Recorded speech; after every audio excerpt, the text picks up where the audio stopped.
हे guys, मैं Anirudh Goswami GS and maths classes पर आपका स्वागत करता हूं। मैं डिस्कस करने वाला हूं हिंदी 2018 का जो द्वितीय पाली में पूछा गया ऑब्जेक्टिव क्वेश्चन है, तो उसको मैं आज डिस्कस करूंगा। पिछले बार मैंने 2011 के क्वेश्चन को डिस्कस किया था। उसके बाद जो है इन बीते 5-6 साल में एक भी ऑब्जेक्टिव क्वेश्चन को नहीं बताया गया है और सीधे 2018 में हम लोग देखते हैं। तो आज का हमारा पहला क्वेश्चन है कि आजकल भारतीय पहनावे बदल गए हैं, इस वाक्य में पहनावे कौन सा है। तो ये तो क्वेश्चन ग्रामर का है, तो चलिए सबसे पहले देखते हैं। तो कह रहा है कि आजकल भारतीय पहनावा जो है बदल गया है।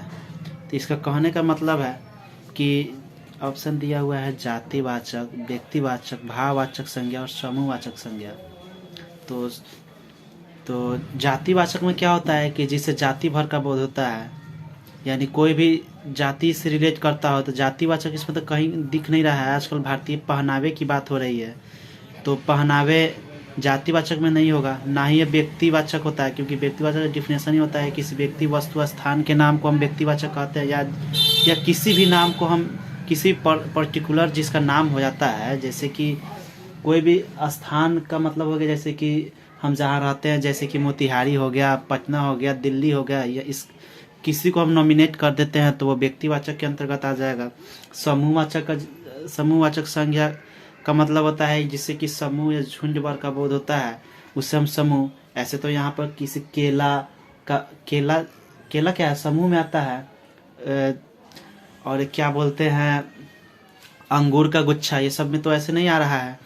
तो हमारा सेंस क्या बच रहा है, भाव का मतलब ये होता है कि भाववाचक, जिसे इसमें पता चल रहा है कि आजकल भारतीय पहनावे बदल गए। तो पहनावा क्या होता है, ये भाव बता रहा है। जैसे कि कलर का हो गया, कलर बता रहा है कि पहनावे कैसे हैं। पहनावे यानी भाववाचक, यानी हम, तो ये सभी क्या है, भाववाचक के अंतर्गत आ जाता है।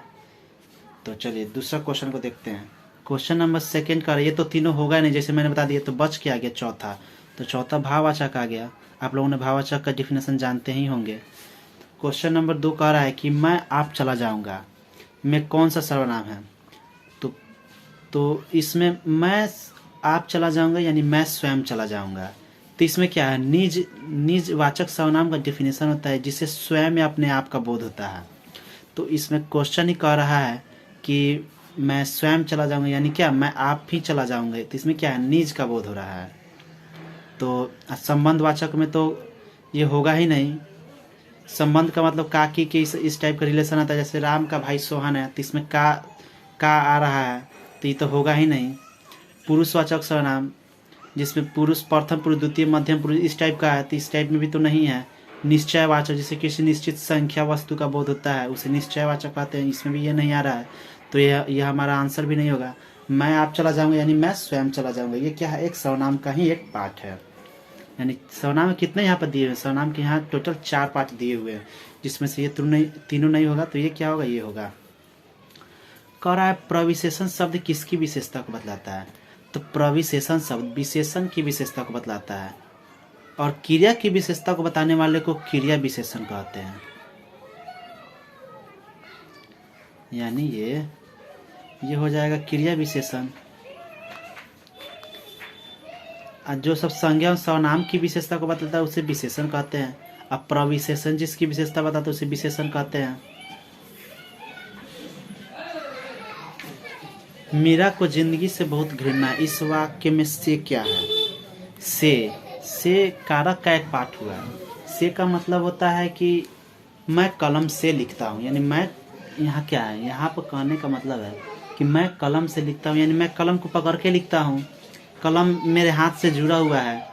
एक से का अर्थ होता है अलगाव का जहाँ बोध होता है। जैसे कि मैं कहूँ वृक्ष से पत्ते गिरते हैं, तो वृक्ष और पत्ता एक दूसरे से अलग होता है, तो वो क्या है, अलगाव का सेंस देता है। तो यहाँ पर हम इस बात को देखेंगे कि यहाँ पर कह रहा है कि मीरा को जिंदगी से बहुत घृणा है, यानी जिंदगी उसी में ना जुड़ा हुआ है, मीरा से ही जिंदगी जुड़ा हुआ है। ऐसा तो नहीं है कि जिंदगी अलग हो गया और मीरा अलग हो गया। मीरा का जिंदगी मीरा से जुड़ा हुआ है। सब व्यक्ति का जिंदगी उसी से जुड़ा होता है। कोई मान लीजिए कोई व्यक्ति हुआ अपना लाइफ खराब कर लिया, तो लाइफ उसी से जुड़ा हुआ था तो वो खराब कर लिया। ये थोड़ा है कि लाइफ अलग खराब हो गया, जिंदगी अलग खराब हो, नहीं, उससे जुड़ा हुआ व्यक्ति का लाइफ खराब हो गया। तो यही बात है कि मीरा को जिंदगी से बहुत कहीं था। से यह क्या है? करण। और आपादान का मतलब जो कि मैंने बताया, आपादान का मतलब ये होता है से के साथ द्वारा, तो ये तो होगा नहीं। संबंध का भी बोध नहीं हो रहा है, काकी की ये नानी ने, ये सब हो ही नहीं रहा है। कर्म का अर्थ होता है को, यानी कर्ता ने कर्म को, तक यहाँ को का भी बोध नहीं आ रहा है, तो यहाँ आंसर क्या हो जाएगा? करण। कह रहा है भूतकाल कितने प्रकार के होते हैं, तो इससे आप एडजेक्टिव्स याद कर लेंगे। भूतकाल के 6 भेद होते हैं। कह रहा है व्यायाम में कौन सी संधि है, तो व्यायाम में संधि कौन सी है? तो वी जो आयाम मिलकर व्यायाम बनता है। व्य जो आयाम व्योम नहीं होगा, वह्य जो आयाम वे भी नहीं होता है, वह्ययाम हो जाएगा। ये क्या हो जाएगा? ये भी व्यायाम, ये वह्ययाम हो जाएगा, ये भी नहीं होगा। वी जो आयाम होता है, यानी यह जो है वी और जोड़ याम, वी जोड़ आयाम, यानी वी ये अलग हो जाता है, और जो इसमें क्या है? अ छिपा हुआ है। व्यायाम में वी अलग हो जाएगा, यानी वी अलग हो जाएगा प्लस आयाम, यानी क्या? व्यायाम ये हो जाएगा। तो इसका क्या ऑप्शन नंबर बी होगा। निरव का संधि विच्छेद की होते हैं। यह जो है संधि का एक पार्ट है जिसको विसर्ग संधि बोलते हैं। तो न हर्षिकार मिलकर, यानी ये तो होगा ही नहीं क्योंकि न दीर्घिकार है और दीर्घिकार में दिया हुआ है पहले से। तो ये हम सभी जानते हैं कि विसर्ग में जो है विसर्ग संधि का ऐसे ही होता है, जब इसको उच्चारण करते हैं तो विसर्ग का बोध इसमें आता ही है। जैसे कि नीरव में न दीर्घिकार है तो इसमें न दीर्घिकार है, तो होगा ही नहीं। न हर्षिकार और उसमें जो है विसर्ग प्लस र, तब ये जाकर नीरव बनता है। इसमें तो विसर्ग है ही नहीं, ये तो विसर्ग संधि होगा ही नहीं, ये तो होगा ही नहीं। ये दोनों हो सकता था, तो ये इसलिए नहीं हो सकता है क्योंकि ये दीर्घिकार है, तो ये तो ऑटोमेटिक नहीं होगा। तो हमारा होगा क्या? ये आजन्म में कौन सा समास है? तो आजन्म में क्या है? अव्ययी भाव समास हो गया। कर्मधारय का मतलब होता है कि विशेष से जिसमें जो है ना, विशेष से जिसमें प्रधान होता है उससे हम कर्मधारय समास करते हैं। द्विगु का अर्थ होता है संख्या, यानी जिससे हम संख्या का बोध जो है, जो समास संख्या का बोध को दर्शाता है उसे हम द्विगु समास कहते हैं। जैसे कि चौराहा, पंचमुख, पंचमुख हो गया, चौराहा हो गया, त्रिभवन हो गया। तो ये क्या है? संख्या को दर्शाता है, यानी 3 भवनों का समाहार। द्वंद्व का मतलब होता है कि जिसके बीच में योजक चिन्ह होना चाहिए। जैसे कि कहने का मतलब होता है कि रात दिन, रोटी सब्जी, ये सब हो गया। ये क्या है? ये हो गया आपको द्वंद्व समास का उदाहरण। यानी इन द सेंस कह सकते हैं कि आपको पहचान में, जैसे कि रात दिन हम लोग लिखते हैं तो बीच में क्या आ गया? योजक चिन्ह आ गया, तो उसमें आपको ऑटोमेटिक ही योजक चिन्ह आपको देखने को मिलेंगे। तो वही कहने का मतलब है कि इसके बीच में आपको योजक चिन्ह आ गया तो वो जो है आपको ये समास हो जाता है द्वंद्व समास। अव्ययी भाव का मैंने बता दिया कि ये पहला पद अव्यय है। आजन्म में क्या है? आ क्या है? अव्यय है, तो अव्ययी भाव समास हो गया। जन्म मरण, वही मैंने बताया अभी। द्वंद्व समास का मतलब होता है कि जिसके बीच में योजक चिन्ह होना चाहिए। तो यहाँ पर वो योजक चिन्ह दिया हुआ है, इसको मैंने बता ही दिया, बहुव्रीहि बता ही दिया।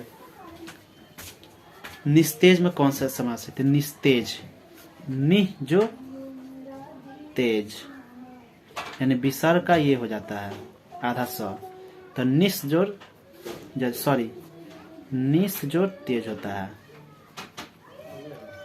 तो निस इसमें उपसर्ग आ गया। उपसर्ग का मतलब होता है उप मतलब पहले, या सर्ग मतलब जो शब्द होता है, यानी जो पहले लगता है उससे हम उपसर्ग करते हैं। प्रत्यय शब्द के अंत में लगता है। उपसर्ग जो है शब्द के पहले लगता है, प्रत्यय शब्द के अंत में लगता है। तो ये हो गया। बुढ़ापा में कौन सा उपसर्ग है? तो बुढ़ापा में कौन सा उपसर्ग है? तो पा। बुढ़ापा में कौन सा उपसर्ग है? तो पा हो जाएगा। निम्न में कौन सा शब्द जो है शुद्ध है? तो देखिए ये दोनों शायद सेम ही लग रहा है, शायद इसको प्रिंटिंग में गलत हुआ है, यानी ये तो दोनों देखने में सेम ही लग रहा है, तो ये तो होगा नहीं। ये दोनों में से कोई एक हो जाए, क्योंकि ये भी सही है, ये भी सही है, ये दोनों सेम ही है। शायद प्रिंटिंग में गलत हुआ है, ये तो होगा ही नहीं क्योंकि चॉइस में आता है। तो ये दोनों में से कोई भी आप कर दे। कर निम्न में कौन सा शब्द शुद्ध है? चरमोत्कर्ष में म पर एक कर दिया, ये तो होगा नहीं। इसमें क पर किया भी नहीं होगा। इसमें म पर एक जो है ओ और इस पर कर दिया, ये तो होगा नहीं। चरम में पूरा चरम होता है, चरमोत्कर्ष में पूरा चरम, फिर ओ, फिर तकर्ष, यानी ये हो जाएगा हमारा आंसर। कह निम्न में कौन सा वाक्य शुद्ध है? यह बालक कहाँ जा रहा है? इसमें क्या है? कहाँ जा रहा है, तो ये नहीं होगा। बच्चा का क्या समाचार है? फूलों की एक माला ला दीजिए, यानी फूलों की एक माला ला दीजिए, ये सही है इसमें। अक्ल पर पत्थर पड़ने मुहावरे का अर्थ होता है, यानी कोई अक्ल पर पत्थर पड़ने मुहावरे का अर्थ होता है बुद्धि भ्रष्ट होना। यानी क्या होता है? बुद्धि भ्रष्ट होना। अक्ल पर जो है पत्थर पड़ना मुहावरे का अर्थ होता है बुद्धिमान होना, तो होगा नहीं। प्रतिभावान होना भी नहीं होता है, ये भी नहीं होगा। तो ये क्या हो जाएगा? बुद्धि भ्रष्ट होना।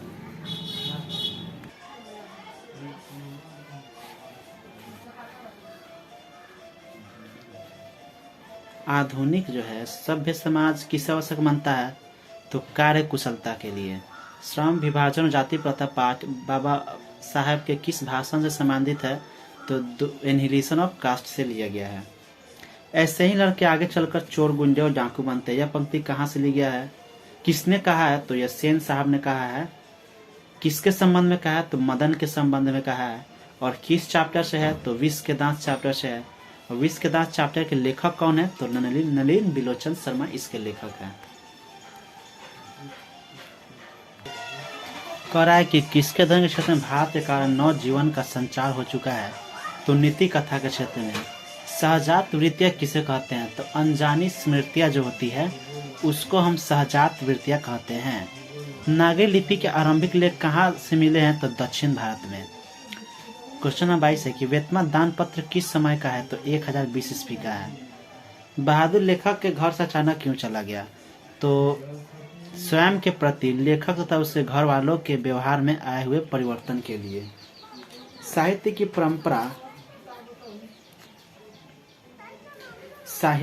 परंपरा का पूर्ण ज्ञान किस व्यवस्था में संभव है? तो समाजवादी व्यवस्था में। पंडित बिरजू महाराज का जन्म कब हुआ था? तो 4 फरवरी 1938 ईस्वी में। द ला मादामोजेल द अविन्यो किसकी कृति है? तो पिकासो की कृति है। द मादामोजेल द अविन्यो किसकी कृति है? तो पिकासो की। ला शतरुज का धार्मिक उपयोग कब से कब तक होता रहा था?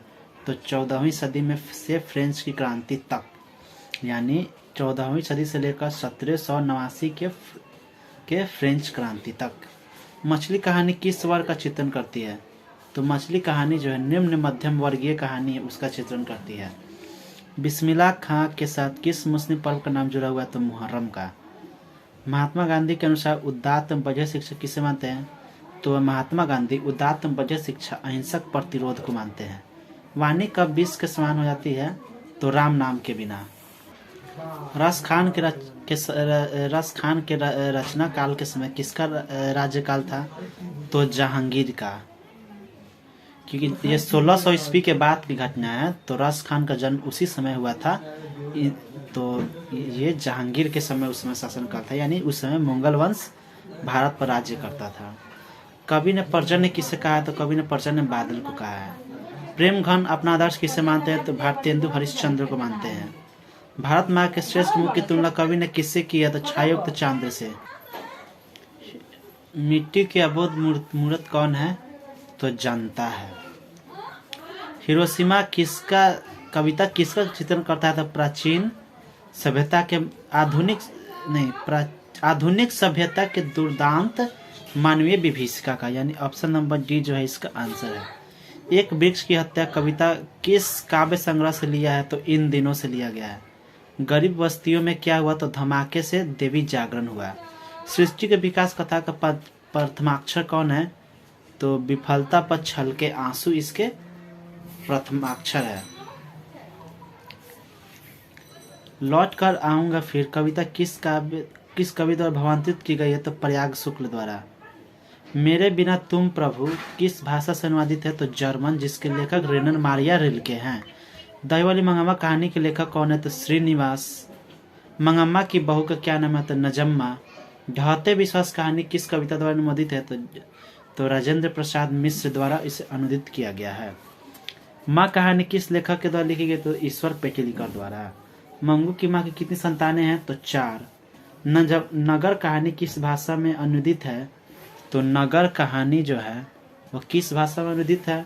तो नगर कहानी तमिल भाषा में अनुदित है।